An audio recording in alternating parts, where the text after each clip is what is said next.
ఎప్పుడైనా ఎక్కడైనా మీ చేతిలోనే వార్తా ప్రపంచం. మీ మొబైల్లో, మీ కంప్యూటర్లో, మీ టీవీలో. సాక్షి టీవీ డిజిటల్ ప్రసారాల కోసం లాగిన్ అవ్వండి www.youtube.com/సాక్షి టీవీ. సబ్స్క్రైబ్ సాక్షి టీవీ యూట్యూబ్ ఛానల్. సో ఇవాళ కూరగాయలు, పళ్ళు వీటి గురించి మాట్లాడాలనిపించింది. లాస్ట్ టైం మీరు ధాన్యాల గురించి చెప్పారు మనకి. అవునండి. సో ఫస్ట్ ఆఫ్ ఆల్ అసలు ఇప్పుడున్న కూరగాయలు మనకి ఏ ఆకుకూరలు వచ్చినా మన ఇంటికి బండి తీసుకుని వస్తాడండి. కొన్ని ఏరియాస్లో, కొన్ని చోట్ల మనం సూపర్ మార్కెట్కి వెళ్ళి కొంటాం. కానీ ఏదేమైనా తళతళలాడుతూ కనిపిస్తాయి కొన్ని, కానీ వాటి తాలూకు న్యూట్రిషనల్ వాల్యూ ఉందంటారా? దీని గురించి మనం మాట్లాడుకోవాలండి బాగా. మనం ఈరోజు ఏదైతే డైట్ ఫైబర్ అంటున్నామో ఆ డైట్ ఫైబర్ అంతా మనకి కూరగాయల ద్వారా రావాలి. ఎక్కువ భాగం పీచు పదార్థం కావచ్చు, సాల్యుబుల్ ఫైబర్ కావచ్చు, మినరల్స్ కావచ్చు, ఇవన్నీ మనకి కూరగాయల ద్వారా రావాల్సి ఉన్నది ఆహారంలో. మన ఆహారంలో మార్పుల వల్ల అధిక ఉత్పత్తి కావచ్చు, ఇంట్లో గార్డెన్ కొరవడడం కావచ్చు, దీనివల్ల ఈ కూరగాయలు దొరకడం అనేది లోపం జరుగుతుంది. దానివల్ల మినరల్ లోపం ఉంది ఆహారంలో. కాబట్టి ఈ కూరగాయల గురించి శ్రద్ధ పెట్టాలి అందరూ. ఆకుకూరలు తినాలి అని అందరూ అనుకుంటారు, కానీ సిటీలో అందరికీ భయం, ఎటువంటి నీళ్ళతో పండించారో ఎలా అయిందో. అయితే ఆకుకూరల విషయంలో అయితే ఇంటి దగ్గర పండించుకోవాలి.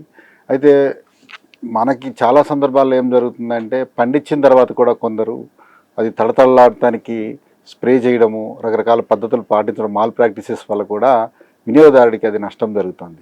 కాబట్టి కూరగాయల విషయంలో నాటు విత్తనాలని ఎవరింటికాడ వాళ్ళు పండించుకోవడం అనేది ఒక ప్రాక్టీస్ అయితే అందరూ చేయాలి. అపార్ట్మెంట్ కల్చర్ కదా సురేందర్ గారు, అందరికీ అసలు ఈ వెసులుబాటు ఉండట్లేదు. ఏం చేయొచ్చు చెప్పండి? అపార్ట్మెంట్ అయినప్పటికీ కూడా బాల్కనీలు 2, 3, 1 ఉంటాయి, లేదంటే టెర్రస్ ఉంటుంది కొందరికి. అట్లీస్ట్ ఒక బాల్కనీలో అయినా 2 feet by 3 feet ప్లేస్ ఉన్నా సరే షెల్ఫ్స్ లాగా పెట్టుకొని అట్లీస్ట్ వారానికి 2-3 సార్లు అయినా కూరగాయలు అందుబాటులోకి తెచ్చుకోవచ్చు. అన్ని రోజులు దొరుకుతుందని నేను అనలేను, బట్ కొంతవరకు అది చేయొచ్చు. ఇంకోటి షేరింగ్ చేసుకోవడం, అంటే నేను ఒకటి పండిస్తే పక్క వాళ్ళు ఒకటి పండిస్తారు కదా, అట్లా నా సర్కిల్లో 10 మంది ఉన్నారనుకోండి, షేరింగ్లో కూడా కొంత నేను అది సాల్వ్ చేసుకోవచ్చు. ఆ విధంగా కొంత చేసుకోవాలి. నాటు విత్తనాల వరకు అయితే మేము సేవ్ ఆఫీసులో అందుబాటులో పెట్టాం. చిన్న ప్యాకెట్ ఉంటుంది, 20 రూపాయలు మాత్రమే. అది ఒకసారి తీసుకుంటే మళ్ళీ తీసుకోవాల్సిన అవసరం లేదు. ఆ గింజల నుంచి మళ్ళీ మనం మల్టిప్లై చేసుకోవచ్చు. ఓకే. సో ఇట్లా నాటు విత్తనాలు ఉన్నాయి. నాటు విత్తనాలు రైతు వేసే పరిస్థితి లేదు కూరగాయల విషయంలో. ఎందుకంటే హైబ్రిడ్ ఒక సైజు, ఒక యూనిఫామ్ షేపు, సైజు ఉండటం వల్ల కన్జ్యూమరు వాటిని సెలెక్ట్ చేసుకుంటారు. ఎవరైనా నాటు విత్తనాలతో కూరగాయలు పండించినా అవి తీసుకోవడానికి కన్జ్యూమర్స్ విషయంలో ఎలా ఉందంటే అవి చిన్నగా ఉండొచ్చు, పొట్టిగా, పొడవుగా ఉండొచ్చు, అందరూ పెద్దవే ఏరుకుంటారు. సో ఇట్లా చేస్తున్న క్రమంలో నాటు విత్తనాలు వేసిన రైతులు దాన్ని మార్కెట్ చేసుకోలేక ఇబ్బంది పడుతున్నారు. అదే ఎవరింటి దగ్గర వాళ్ళు పండించుకుంటే వాళ్ళే తింటారు. కాబట్టి ఇది చేసుకోవాల్సిన పని అది. అయితే ఈ నాటు విత్తనాలు మనకి వేసినప్పుడు వాటి తాలూకు గ్రోత్, మరి వాటికి ఎరువులు ఏమైనా వేయాలా మళ్ళీ అదనంగా? నాటు విత్తనాలకి సహజంగా ఎరువులు ఏదైనా అది చాలా సూటబుల్. నాటు విత్తనాలకి వేరే కెమికల్ ఎరువులు అంతగా సూటబుల్ కాదు. అలాగే ఏదైతే హైబ్రిడ్ విత్తనాలు ఉన్నాయో వాటికి కెమికల్ ఎరువులు బాగా పనిచేస్తాయి. అయితే దానికి మోర్ ప్రోన్ టు డిసీజెస్, ఏమైనా కాలమిటీస్ వచ్చినా కానీ, లేకపోతే చిన్న చిన్న చేంజెస్ వచ్చినా వెదర్లో త్వరగా రోగాలు, చీడపీడలు వ్యాప్తి చెందుతాయి హైబ్రిడ్ విషయంలో. నాటువి అయితే తట్టుకుంటాయి. ఓహో, అది పెద్ద తేడా. నేను ఆపోజిట్ అనుకున్నాను. లేదు, నాటువి తట్టుకుంటాయి, హైబ్రిడ్ తట్టుకోలేదు. అయితే నాటువి అవునండి ఉత్పత్తి విషయంలో తక్కువ రావచ్చు, బట్ అందులోంచి వచ్చిన అదంతా విలువైనది, ఔషధం లాగా చాలా విలువైనది అనమాట. మనం వారంలో 1-2 సార్లు అవి తిన్నా కూడా మనకు కావాల్సిన మినరల్స్, డైట్ ఫైబర్, ముఖ్యంగా మనకి ఆహారం ద్వారా అంతా రిఫైన్డ్ ఫుడ్ ఉండడం వల్ల డైట్ ఫైబర్ అని అందరూ ఆలోచిస్తున్నాము. రోజు అందరూ వాళ్ళ ఆహారంలో అది మిస్ అవుతుంది. కూరగాయల ద్వారా ఇప్పుడు బెండకాయ తిన్నాం అనుకోండి, అది డైట్ ఫైబరే. వంకాయ డైట్ ఫైబరే, ప్లస్ మినరల్స్ ఉంటాయి. ఆకుకూరలంతా డైట్ ఫైబరే. అవును. సో ఇవన్నీ మనకు అందుతాయి సహజంగా. సో సార్, ఇప్పుడు మనకి ఒకవేళ కూరగాయలు తప్పనిసరిగా కొనుక్కున్నాం, 2 సార్లు పండించుకున్నాం, 6 సార్లు కొనుక్కోవాలి. ఆ కొనుక్కున్న టైంలో వాటిని ఎలా కడగాలి? అవునండి, ఇది మంచి విషయము. ఎందుకంటే చాలా సందర్భాల్లో రకరకాలుగా పండించే విధానంలో కొన్ని జరుగుతూ ఉంటుంటే వచ్చిన తర్వాత, హార్వెస్ట్ అయిన తర్వాత నిల్వ ఉండడానికి, లేకపోతే ఇంపుగా ఉండడానికి కొన్ని కలిపే పరిస్థితి ఉంది.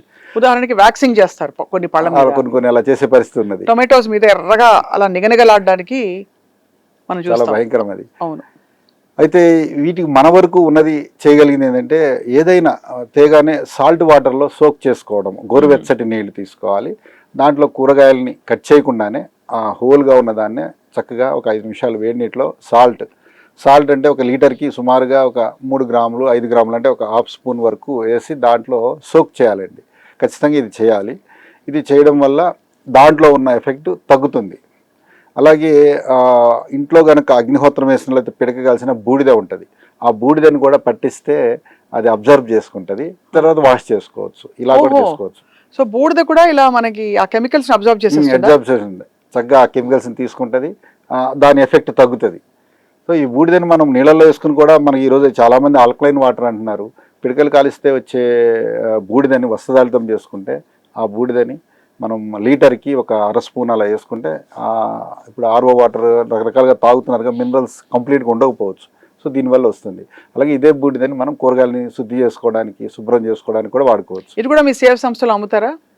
ఇది అమ్ముతాం అనే దానికంటే పిడకలు ఉంటాయండి మా దగ్గర, పిడకల్ని కాల్చుకుంటే ఏదైనా వస్తుంది. ఇప్పుడు మనకు ఆవు ఉందనుకోండి, ఆవు వ్యర్థం ఉంది, పిడక చేసుకుంటే దాంతో చక్కగా తీసుకోవచ్చు. ఒక పిడక కాలిస్తే వారం రోజులు సరిపడా యాష్ మనకు వస్తుంది, ఖచ్చితంగా దాన్ని అలా వాడుకోవచ్చు. ఇది ఎంత అంటే ఈ చిట్కాలన్నీ మర్చిపోయాం. పూర్వం మనం ఇప్పుడు అన్ని నాన్ స్టిక్ ప్యాన్స్ లో అట్లా నూనె తక్కువ ఆరోగ్యకరం అనుకుంటాం. మీరేమంటారండి, ఏ మెటల్ బెస్ట్ అంటారు? మీరు నాన్ స్టిక్ గురించి చెప్పారు కాబట్టి దీని గురించి మన వెసల్స్ గురించి కూడా ఒకసారి మనం మాట్లాడుకోవాలి. పూర్వం క్యాస్ట్ ఐరన్తో మనకి తవాలు ఉండేవి, మూకుళ్ళు అలాంటివన్నీ ఉండేవండి. అవి అడుగు మందంగా కూడా ఉండేవి. కొన్ని ఫ్రై కూరలు చేయడానికి కావచ్చు, దుంపలు, చిలకడ దుంపలు దాంట్లో ఉడకబెట్టడానికి కావచ్చు, ఇలాంటివి వాడేవాళ్ళం. అలాగే దిబ్బ రొట్టెలు వేసుకోవడానికి ఈ మెటల్, ఐరన్ మెటల్ ఉండేది. ఈ ఐరన్ మెటల్ ఉన్నది చాలా ఉపయుక్తమైనది మన మినరల్స్ అన్ని రిటైన్ చేయడానికి. అలాగే సట్టి దాకలు లాంటివి ఉండేవి, వాటి వల్ల కూడా మనకి ఇగురు కూరలు అనేది మనం ముఖ్యంగా గమనించాలంటే కూరగాయలో ఉన్న నీటిని ఆ నీటితోనే దాన్ని ఉడకబెట్టడం. సో ఇట్లాంటి ఇగురు కూరలు వండుకోవాలి మనం. అలాగే పులుసు కూరలు ఉంటాయి, వీటన్నిటికీ కూడా వెసల్ డిజైన్ మన పెద్దలు ఆల్రెడీ చెప్పి ఉన్నారు. మనము కాలక్రమంలో కొన్ని కోల్పోయాము, బట్ అలాంటి వెసల్స్ని మనం తెచ్చుకోవాలి. నాన్ స్టిక్ అన్నిటికీ సొల్యూషన్ కాదు, ఏదైనా ఒక మనకి పాతకాలపు క్యాస్ట్ ఐరన్ కావచ్చు, ఇలాంటి వాటితోనే వండుకోవడం మంచిది. దోశలు అట్లు వేసుకోవడానికి నూనె లేకుండా వేసుకోవడానికి వెసులుబాటుగా ఉండేలాగా నాన్ స్టిక్ తెచ్చుకుంటున్నారు. బట్ మీరు అన్నట్టు అసలు పెనం మీద, అసలైన పెనం మీద కాల్చిన అట్లు డిఫరెంట్ గా ఉంటాయి, టేస్ట్ కూడా. అవునండి. అలాగే దోశ పలచగానే ఉండాలని అనుకోవద్దు, రుచి కోసం ఏదో పేపర్ రోస్ట్ దోశ ఏదో వేస్తారు, కానీ మందంగా వేసుకుంటే చక్కగా ఊడొస్తుంది, అలా కూడా చేసుకోవచ్చు. అలాగే బియ్యము పర్సంటేజ్ని మార్చుకోవడం ద్వారా కూడా దోశలు సులువుగా ఊడి వస్తాయి. ఫెర్మెంట్ అయితే కూడా ఇంకా బాగా వస్తాయి. బాగా, అవును, రైట్. పేదవాడి పక్షాన నిలబడతాం, ప్రజా గొంతుకై నినదిస్తాం. వాయిస్ ఆఫ్ వాయిస్లెస్, తెలుగువారి మనస్సాక్షి, సాక్షి టీవీ. సాక్షి టీవీ ప్రసారాల కోసం మీ స్థానిక కేబుల్ ఆపరేటర్ని వెంటనే సంప్రదించండి.